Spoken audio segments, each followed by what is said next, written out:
I am here in this beautiful, colorful office at our counseling employment place here, the practice where we work.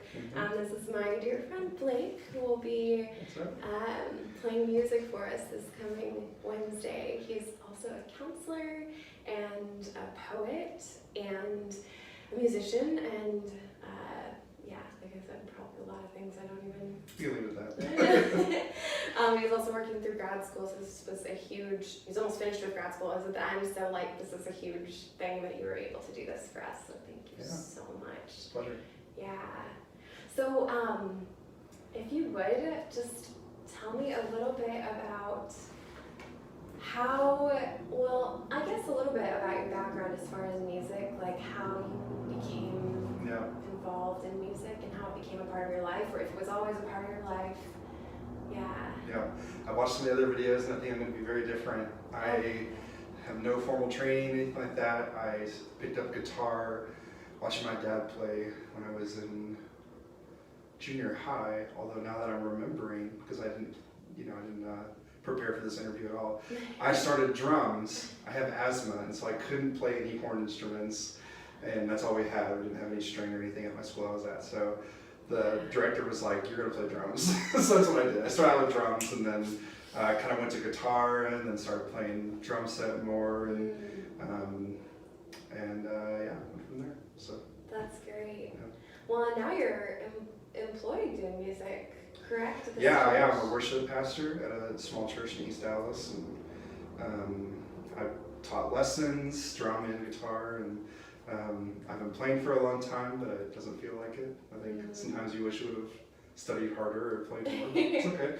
So, yeah, well, it sounds like you've really made use of these gifts. Yeah.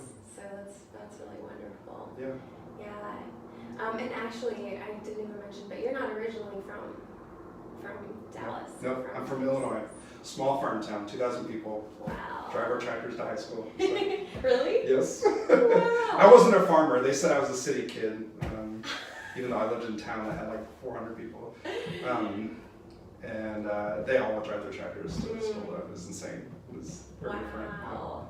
I feel like I've heard that as a joke, but I don't know. No joke at all. Yeah. And kids would take off part of the fall for harvest and helping their parents do farm work and whatnot. So that's great. It's wild. What a cool background.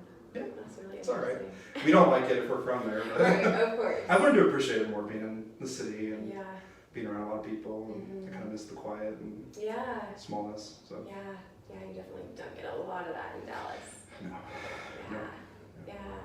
Well, so tell us a little bit about the music that you chose for this. Yeah, so I wanted to combine a couple different things I love doing. I felt like I couldn't really bring the awesome musicianship that you guys have. I'm more of a singer-songwriter type, so I was like, I write music, but I didn't have anything written for this. And I really wanted to do Lent.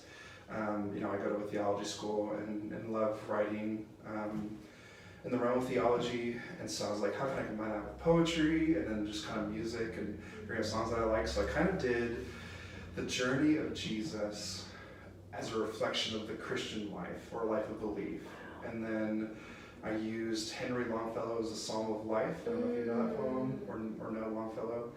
And worked with his poem and then wrote my own little kind of devotional pieces and then paired that with a song each. So wow. Yeah, it's really cool. I love that. And I recorded it.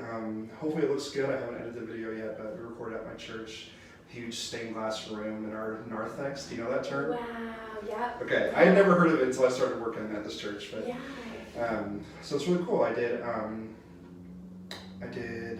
Dust We Are and Shall Return by the Brilliants. I don't know if you know them. Yeah. Oh, I like them a lot. Yeah. And so the beginning of the Christian life as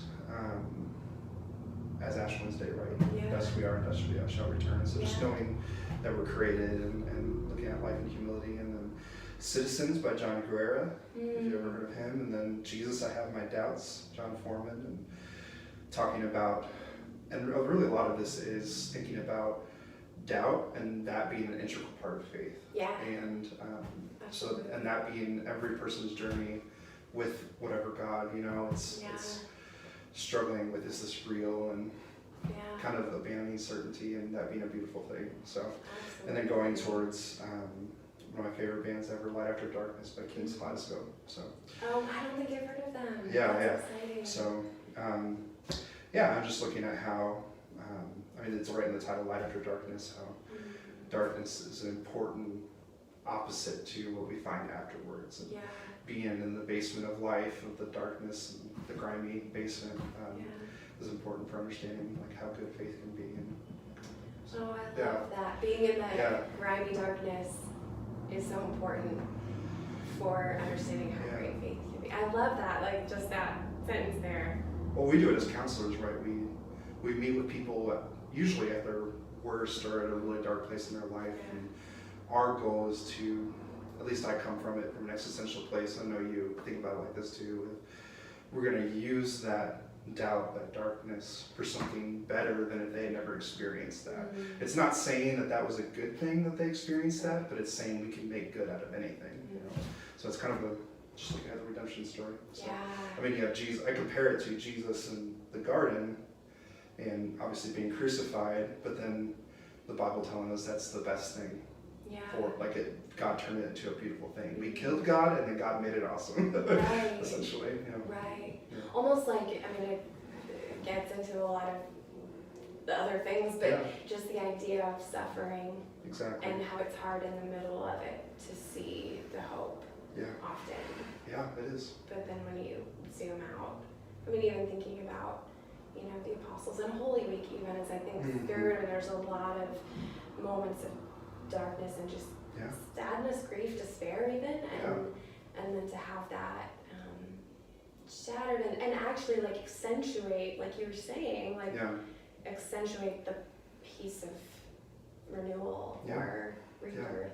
We even have something we like to forget about, but Jesus himself asking God, is there a different way to do this? Yeah. I'm terrified and doubting. I don't know if doubt's the word you want to use, but I don't know, like kind of questioning the mission. Like, is this all this pain worth it?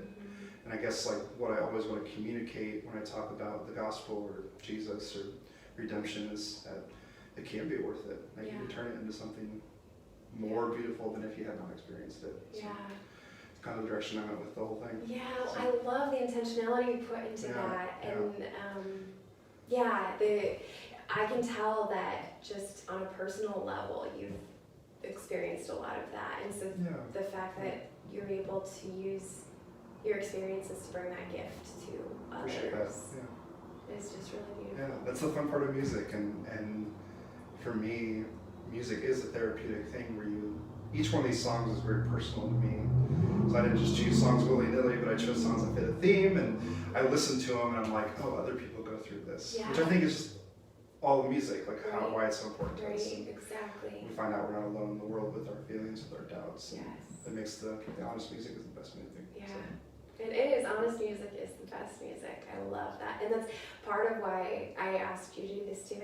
And I don't know if you were able to see last week's, but Jonathan and Rebecca Melton, he's the priest of the church, and his wife. yeah, yeah. But they weren't trained musically either, and they just Okay. had it as a part of their life, and they shared their table blessing that they sing That's and cool. some of their favorite hymns. And I actually wasn't trained as a singer either, so it was just keyboards. So a lot of times when I was singing, I don't really know the techniques or anything. So I just love that, like, it's sort of this, more of what I was looking for was the authenticity and the emotional honesty, because I think you can get, I mean, I love many professional musicians, but you can get sort of into a space where it's just doing it for the sake of it being good and Yeah.